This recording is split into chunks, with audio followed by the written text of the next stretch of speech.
దేవుడికి మహిమ కలుగును గాక. అందరూ బాగున్నారు కదండి. ప్రతి దినము దేవుడి యొక్క వాగ్దానాన్ని ఈ రీతిగా ప్రకటించడానికి దేవుడు ఎంతగానో కృప చూపిస్తున్నాడు. మరి ఈ వాగ్దానాల ద్వారా మీ జీవితాల్లో దేవుడి యొక్క గొప్ప కార్యాలు, అద్భుత కార్యాలు జరిగించబడతాయని నేను నమ్ముచున్నాను. ఎందుకంటే మీ అందరి కొరకు నేను ప్రతిదినము ప్రార్థన పూర్వకంగా ఈ వాగ్దానాలు చిత్తపరుస్తున్నా. దేవుడు మీ జీవితాలు ఈ వాగ్దానాల ద్వారా మీ కుటుంబాలు, మీ యొక్క జీవితాలు ఆశీర్వదించబడాలని ఆశపడుతున్నా. మరి ఈనాటి దేవుడి యొక్క వాగ్దానాన్ని చూడండి. పరిశుద్ధ గ్రంథంలో కీర్తనలు 33వ కీర్తన 19వ వచనం చదువుకుంటే, యెహోవా దృష్టి ఆయన యందు భయభక్తులు గల వారి మీదను, ఆయన కృప కొరకు కనిపెట్టుకున్న వారి మీదను నిలిచిచున్నది అంటున్నాడు. దేవుడి స్తోత్రం, హల్లెలూయా. ఇక్కడ భక్తుడు సెలవిస్తున్నాడు, యెహోవా యందు భయభక్తులు కలిగిన వారి యొక్క జీవితాల్లో ఆయన యొక్క కనుదృష్టి ఉంటదంట. ఆయన కొరకు కనిపెట్టుకున్న వారి మీద కూడాని ఆయన యొక్క కనుదృష్టి నిలిచి ఉంటుందంట.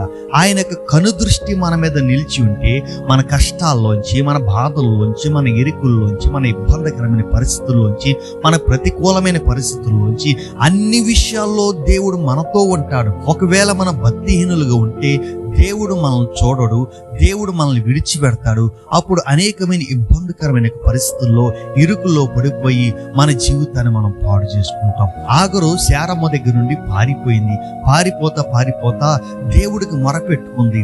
మొరపెడితే దేవుడు ఆగరుతో మాట్లాడి ఆగర్ని బలపరిచి, నువ్వు తిరిగి నీ యజమానురాల దగ్గరికి వెళ్ళి ఉండు, అక్కడే అణిగిమణిగి ఉండు, నేను నిన్ను దీవిస్తాను, నీ బిడ్డను దీవిస్తాను, నిన్ను ఆశీర్వదిస్తాను అని చెప్పినప్పుడు ఆ ఎండవేళలో ఆ కన్నీరు ఏరయి ఏడుస్తున్న జీవితంలో దేవుడు మాట్లాడి ఆవును బలపరిచాడే.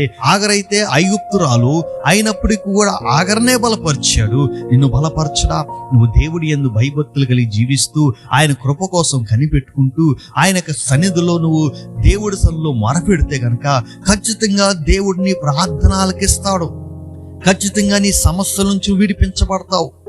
దేవుడు నీ జీవితంలో గొప్ప కార్యాలు చేస్తావు. ఆయన కృప కొరకు కనిపెట్టాలి. ప్రభువా, నీ కృప నా మీద నిలిచి ఉండును గాక. ఆయన కృప కోసం కనిపెడుతూ, ఆయన దయ కోసం కనిపెడుతూ ఆయన వైపు నువ్వు చూస్తా ఉంటే గనక ఖచ్చితంగా ఆయన యొక్క కనుదృష్టి నీ మీద ఉంటది.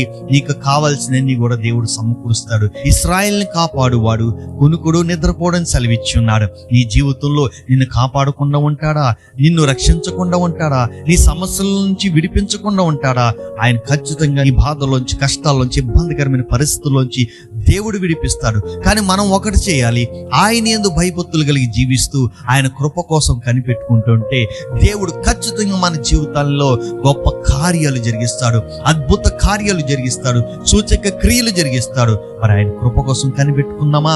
దేవుడి యందు భయభక్తులు కలిగి జీవిస్తామా? అలా జీవిస్తే గనక నాతో పాటు కూడా మీరు ఏకీవించి ప్రార్థనలో, ప్రభువా నన్ను బలపరచయ్యా, కనుదృష్టి పెట్టయ్యా, నీవు చూస్తే నా జీవితం బాగుపడదయ్యా, నీ కనుదృష్టి నా మీద ఉంచయ్యా, నీ కృప నాకు తోడుగా ఉండయ్యని ప్రార్థన చేసుకుందామా? దేవుడి సన్నిధిలో దేవుడిని వేడుకుంటే ఖచ్చితంగా దేవుడు గొప్ప కార్యాలు చేస్తాడు. మరి నాతో పాటు ఏకీవించి ప్రార్థన చేయండి. పరిశుద్ధుడా, మహోన్నతుడా, నీకే వందన.